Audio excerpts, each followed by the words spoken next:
Salut à tous, j'espère que vous allez bien. Aujourd'hui, on va vous expliquer en mots simples les termes utilisés en crypto-monnaie. Installez-vous confortablement et c'est parti. Le premier point, c'est la différence entre une monnaie et un jeton. Là, on va sur CoinMarketCap. Donc, CoinMarketCap, on va s'intéresser à une monnaie ou à une crypto-monnaie. Je prends le Bitcoin par exemple qui se trouve en première position. Donc là, si vous regardez, vous allez voir que c'est inscrit ici monnaie. Donc une monnaie, c'est tout simplement une crypto-monnaie qui a sa propre blockchain. Donc voilà, on va sur la quai et on va s'intéresser à par exemple à un jeton. L'USDT qui est un jeton. Donc vous allez voir que c'est inscrit ici jeton. Donc jeton, ça veut dire quoi? Ça veut dire que l'USDT est une crypto-monnaie qui se trouve avec d'autres crypto-monnaies sur une blockchain. Donc c'est la différence entre la monnaie et les jetons. Si on s'intéresse à l'USDT, donc vous allez voir, si vous voyez jetons seulement, vous allez voir les contrats. Donc il va y avoir plusieurs contrats ou un minimum un contrat et chaque blockchain a son contrat.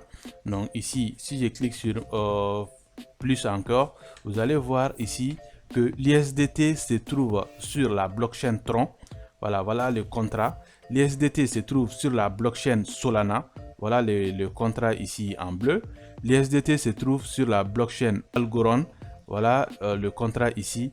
Donc on peut défiler parce que l'USDT qui est un stablecoin est une crypto-monnaie qui est vraiment importante. Donc en deuxième partie, on va parler de la capitalisation.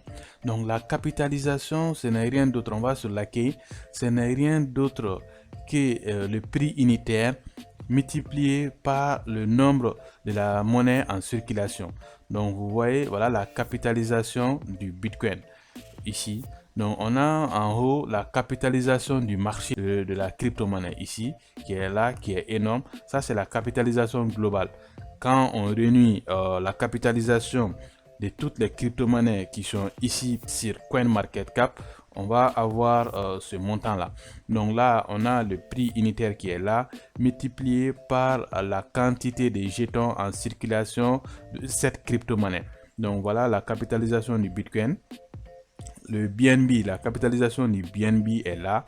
Ce n'est rien d'autre que le prix unitaire ici multiplié par la quantité de BNB en circulation.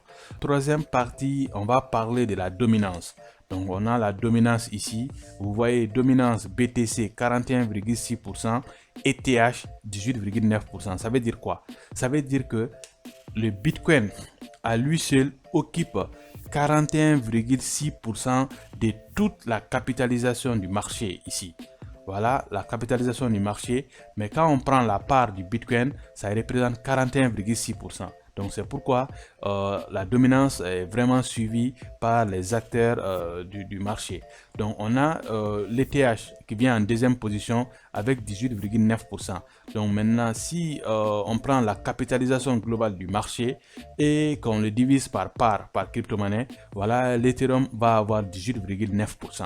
Donc c'est vraiment important. La dominance du Bitcoin ici qui est à 41,6%, c'est pourquoi quand le prix du Bitcoin grimpe, on a les prix des autres crypto-monnaies aussi qui grimpent. Quand le prix du Bitcoin chute, on a les prix des autres crypto-monnaies aussi qui chutent. Donc ça veut dire que c'est le Bitcoin qui prend la température du marché. Donc voilà, donc c'est un peu ça la dominance. Vous allez souvent entendre parler de dominance. Donc la dominance, ce n'est rien d'autre que ça. Donc maintenant, par crypto-monnaie, par monnaie, on peut prendre l'ADA Cardano. Au niveau des informations, la dominance du marché, c'est là. La dominance du marché 1,98%. Cela veut dire que la part des ADA Cardano dans la capitalisation globale du marché est de 1,98%. En quatrième partie, on va voir TradingView. Donc vous allez beaucoup entendre parler de TradingView.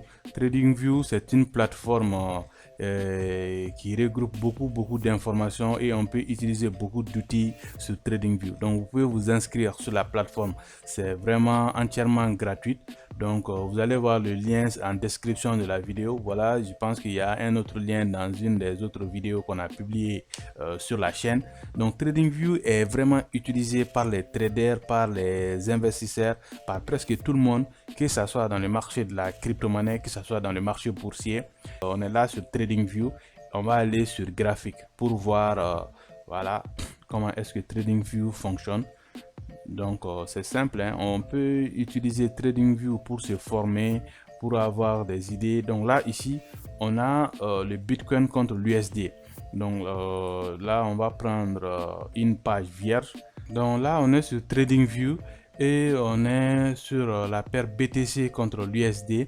Et ici vous allez voir on a le prix au niveau des graphiques. On peut manipuler les graphiques comme on veut. Donc on peut mettre les indicateurs. Si on a le plan gratuit, on peut mettre jusqu'à 4 indicateurs gratuitement, mais au-delà des 4 indicateurs on va payer. Donc voilà, c'est TradingView. On peut tracer des résistances, on peut tracer les lignes de tendance. En cinquième partie, on va voir les indicateurs. Donc les indicateurs sont sur TradingView. Voilà, ici quand on clique ici, on peut choisir n'importe quel indicateur ici qui se trouve ici. Il y a tellement d'indicateurs et sont ces indicateurs que les acteurs du marché utilisent pour prendre des positions. Si par exemple vous avez entendu parler de RSI, vous mettez ici à la recherche RSI et vous allez pouvoir activer les RSI juste en cliquant sur RSI. Relative Strength Index, il est là. Donc vous voyez, voilà, on a le RSI qu'on peut modifier, qu'on peut ajuster voilà, à notre guise. Donc c'est ça l'intérêt même de TradingView. Donc il y a tous les indicateurs qui sont présents ici et en général les gens utilisent 2 à 3 indicateurs par un seul indicateur. Peut-être un indicateur peut vous donner un signal d'achat pendant que un autre indicateur va vous donner un signal de vente. Donc c'est pourquoi les traders ils vont utiliser plusieurs indicateurs. Ceux qui utilisent 3 indicateurs, ils vont attendre la confirmation des 3 indicateurs pour prendre position. Si les 3 indicateurs indiquent en même temps un signal d'achat, c'est en ce moment qu'ils vont acheter. Si les 3 indicateurs indiquent en même temps un signal de vente, c'est en ce moment qu'ils vont vendre. En sixième partie, on va parler du pump and dump. Donc vous allez entendre parler pump and dump à chaque fois. Donc ce n'est rien d'autre qu'une technique de manipulation du marché. Donc ils vont essayer de faire tout pour augmenter les prix d'un actif de façon artificielle. Les prix, vous allez voir comme un exemple, on a un exemple ici, on a un exemple de pump ici. Voilà, donc vous voyez ici aussi on a un exemple de pump. Donc vous voyez, et quand les prix montent de façon artificielle, donc au sommet ils vont lâcher les prix. Donc on va faire des achats massifs pour augmenter le prix de façon artificielle et vendre pour faire chuter les prix de l'actif.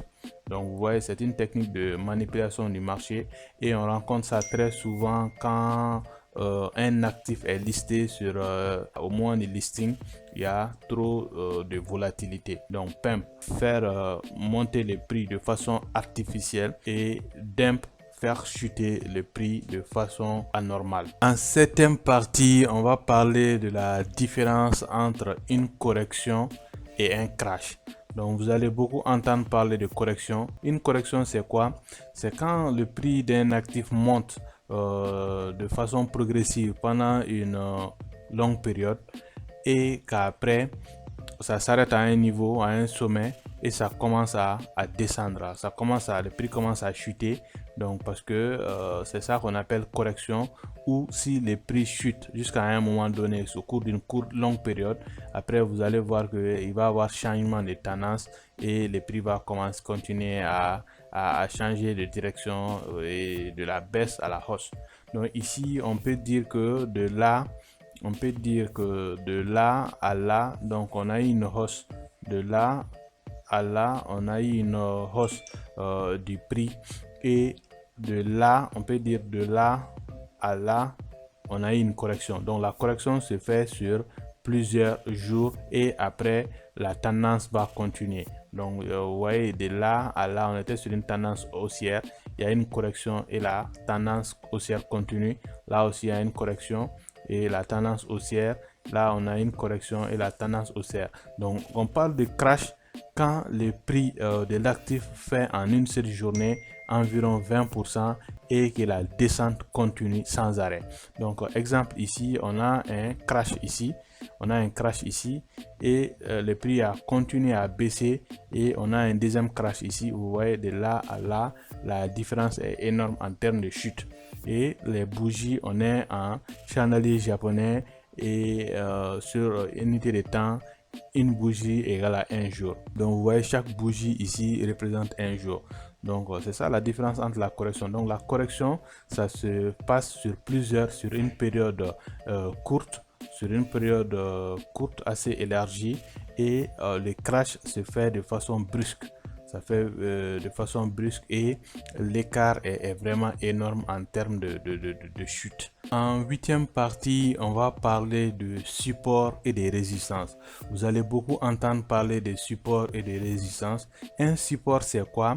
C'est un point qui va soutenir le prix.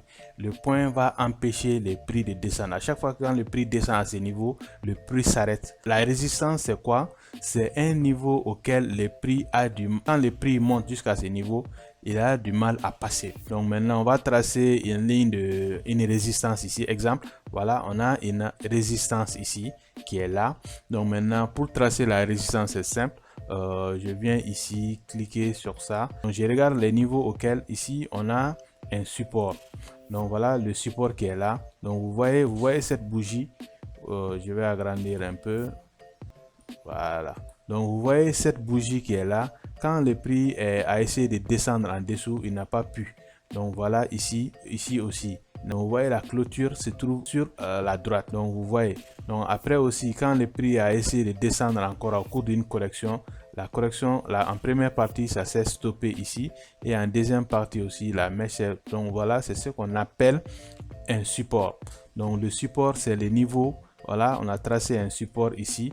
Maintenant, ce support a été travaillé ici aussi. Vous avez vu quand le prix a essayé de franchir, ça n'a pas été facile. Mais après avoir franchi, vous avez vu la chute a continué ici. Donc c'est ça qu'on appelle un support. Maintenant, pour que le support soit validé, il faut qu'il soit touché à peu près 2 ou 3 fois par le prix. Donc on a une première fois ici, on a une deuxième fois, on a une troisième fois, on a une quatrième fois. Donc ce support est validé. On a une quatrième fois ici, ce support est validé. Donc maintenant on va tracer une résistance. Donc là j'ai une résistance ici. J'ai une résistance ici, donc je vais la tracer. Donc voilà la résistance ici. Voilà. Donc maintenant vous voyez quand le prix a commencé à monter ici, vous avez vu il est venu, paf, il est venu se biter ici et ensuite le prix est descendu. Donc vous voyez, il est descendu pour venir se poser sur le support et ensuite il a essayé de reprendre la hausse. Donc maintenant arrivé ici, vous avez vu, ça a été bloqué une première fois, une deuxième fois, une troisième fois et le prix a cassé la résistance. Maintenant quand le prix a cassé la résistance va devenir support. Maintenant vous voyez, il vient se poser sur le support. Maintenant après, quand il va casser le support, donc maintenant vous voyez c'est descendu ici encore. Quand il a essayé de reprendre ici, ça a été bloqué ici. Donc vous voyez, et ici ça a été une résistance. Donc vous voyez, donc un support c'est un niveau. Ici on a un exemple de support ici qui est un niveau qui va soutenir le prix, va empêcher le prix de descendre, et la résistance va empêcher le prix de monter. Maintenant une fois que le prix franchit la résistance à la hausse, cette résistance va devenir support. Vous l'avez vu, ça va devenir support. Maintenant quand aussi, donc en 9e partie on va parler de pullback.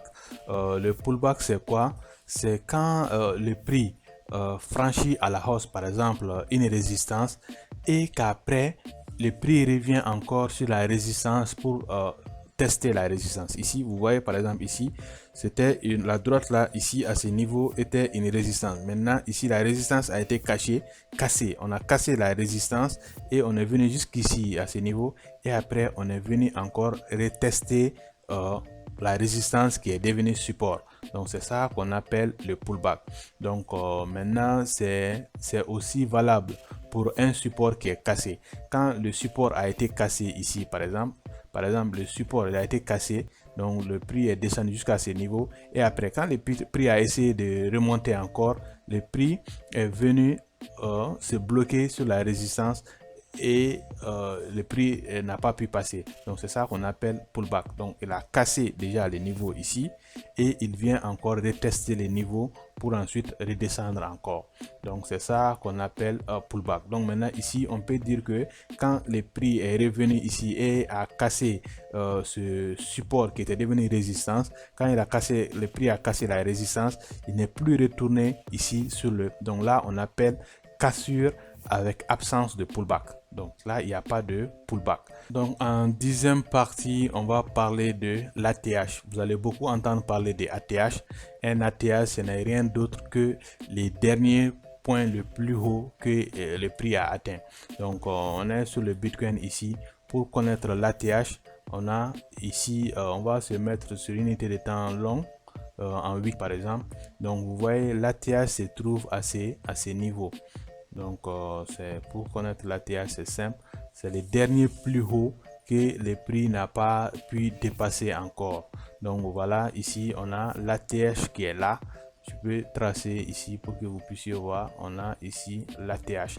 Donc il n'y a pas de point plus haut que ce point là. Donc vous ne trouverez pas un point plus haut que ce point. Donc c'est arrivé à ce niveau que le prix a corrigé et on est encore sur cette correction. Donc vous voyez l'ATH, on peut dire que l'ATH se trouve au niveau de 68 800, 69 000, un truc comme ça.